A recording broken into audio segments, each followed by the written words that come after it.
اعوذ باللہ من الشیطان الرجیم بسم اللہ الرحمن الرحیم۔ ناظرین، قومی منظر میں گل بخش آلوی آپ سے مخاطب ہوں۔ آج کے کالم کی سرخی ہے اور پاکستان دنیا بھر میں تماشا بن جائے گا۔ ناظرین، مختصر خبریں اس لیے دیتا ہوں کہ آج کے دور میں وقت بہت کم ہوتا ہے اور لمبی خبریں سننے کا ٹائم نہیں ہوتا، اس لیے مختصر وقت میں اپنا تجزیہ پیش کر دیا کرتا ہوں۔ امید ہے آپ کو پسند آئے گا میرا ہر تجزیہ، کیونکہ میں صرف اور صرف پاکستان اور افواج پاکستان کی بات کرتا ہوں۔ پاکستان ہیں تو ہم ہیں، اور ہم دعا کرتے ہیں کہ پاکستان سدا قائم اور دائم رہے۔ ناظرین، وفاقی وزیر داخلہ شیخ رشید کی جانب سے اتوار کی صبح قوم کو دی جانے والی یہ خبر یقیناً اطمینان بخش تھی کہ کالعدم تنظیم تحریک لبیک پاکستان اب اسلام آباد کی طرف مارچ نہیں کرے گا۔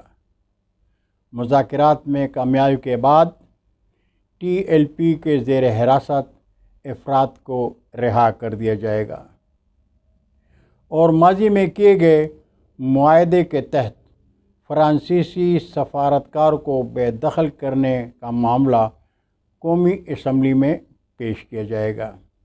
ان کا کہنا تھا کہ ٹی ایل پی کا ایک وفد بھی ہماری طرف آئے گا اور ان کے مسائل سے متعلق ان سے بات چیت ہوگی۔ واضح ہے کہ ٹی ایل پی کے مظاہرین نے لاہور سے اسلام آباد کی طرف مارچ شروع کیا۔ اس مارچ اور لاہور میں کالعدم تنظیم کے دھرنوں کا مقصد پنجاب حکومت پر تنظیم کے سربراہ حافظ سعد حسین رضوی، جو ٹی ایل پی کے مرحوم بانی خادم حسین رضوی کے صاحبزادے ہیں، کی رہائی کے لیے دباؤ ڈالنا تھا۔ سعد رضوی کو پنجاب حکومت نے رواں برس 12 اپریل کو حراست میں لیا تھا۔ ناظرین، اس جلوس اور دھرنے میں پولیس اور مظاہرین کے درمیان تصادم ہوا۔ دو طرفہ تشدد کے نتیجے میں فریقین نے خاصا جانی نقصان بھی اٹھایا۔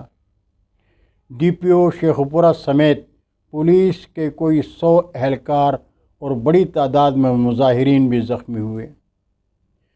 مظاہرین نے درجنوں گاڑیاں تباہ کر دیں، جبکہ وزیر آباد میں اس مارچ کو اسلام آباد کی طرف جانے سے روکنے کے لیے خندقیں کھود دی گئیں۔ انتظامیہ کی جانب سے روکنے کے لیے گرفتاریاں بھی کی گئیں۔ وفاقی دارالحکومت کو احتجاجیوں سے محفوظ رکھنے کے لیے دیگر صوبوں سے کوئی 30,000 جوانوں کو طلب کر لیا گیا۔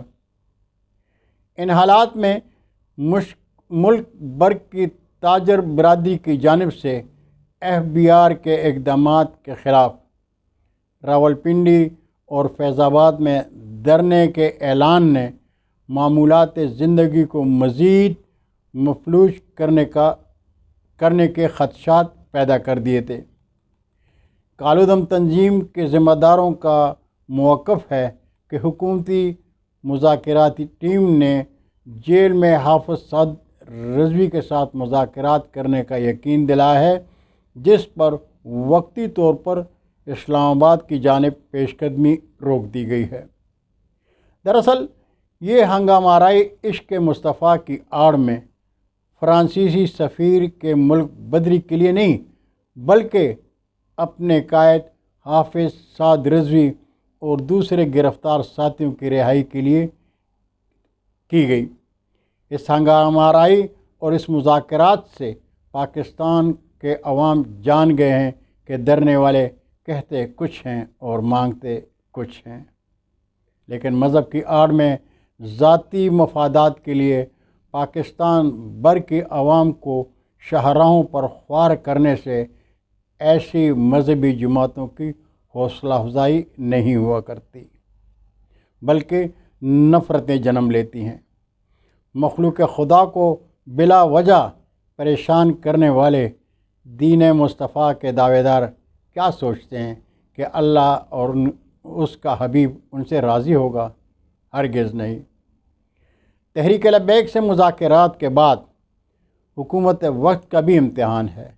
اگر تحریک لبیک کے مطالبات پر دور اندیشی سے کام نہ لیا گیا اور قانون کو نظر انداز کیا گیا تو یہ آئین پاکستان کے ساتھ بدترین مذاق ہوگا۔